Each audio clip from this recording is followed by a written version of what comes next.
السلام علیکم دوستو، کیا حال چال ہے؟ امید ہے کہ آپ سب خیریت سے ہوں گے۔ اللہ تعالیٰ آپ سب کو اپنی حفظ و امان میں رکھے، ہر بلا مصیبت سے محفوظ رہیں۔ جو کام کر رہے ہیں اللہ تعالیٰ آپ کو کامیابی اور کامرانی عطا فرمائے۔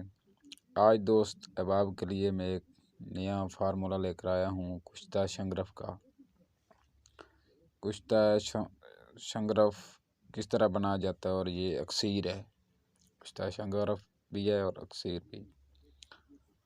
اور جو دوست احباب میرے چینل کو دیکھ رہا ہے، میرے چینل پہ نیا ہے، تو جلدی سے چینل کو سبسکرائب، شیئر اور لائک کر دیں۔ جس سے آپ شیئر کریں گے تو اس سے یہ ہوگا کہ دوسرے بھائی کا بھی فائدہ ہو جائے گا اور وہ بھی اس سے فائدہ اٹھا سکے گا۔ میں تو آپ کو بتا رہا ہوں، آپ بھی اس کو شیئر کریں اور دوسروں کا بھی فائدہ کریں۔ اب ہم چلتے ہیں کہ کس طرح شنگرف کا کشتہ بنایا جاتا ہے۔ شنگرف کا کشتہ بنانے کے لیے آپ کو شنگرف 1 تولہ لے کر شیر مدار میں 4 پیر تک کھرل کریں۔ 4 پیر تک جب آپ شیر مدار میں کھرل کر لیں گے تو پھر آپ اس کی ٹکیا بنا کر 10-15 روز خوب سکھائیں۔ جب یہ اچھی طرح خشک ہو جائے تو ایک اوپلا پر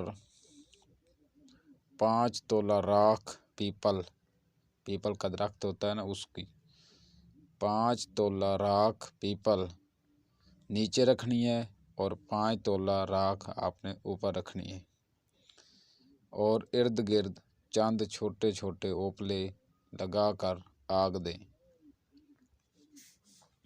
سرد ہونے پر نکال لیں۔ یہ باوزن کشتہ ہوگا اور اکسیر بھی ہے۔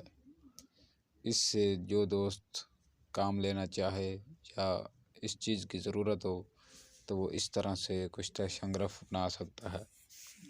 میں دوست احباب کے لیے جو میرے پاس اللہ تعالیٰ کا دیا ہوا علم ہے اور جو میرے پاس معلومات ہے وہ میں آپ دوستوں سے شیئر کرتا رہوں گا، اور آپ دوست بھی میرے چینل کو سبسکرائب، شیئر اور لائک کر دیں، جس سے اگلے آنے والی ویڈیو کا نوٹیفیکیشن آپ تک جلد سے جلد پہنچ سکے گا۔ ملتے ہیں دوستوں اگلی ویڈیو میں۔ تب تک کے لیے اپنا خیال رکھیں، اپنے والدین کا خیال رکھیں، جو کام کرے اچھی طرح سمجھ کر کریں۔ اللہ حافظ۔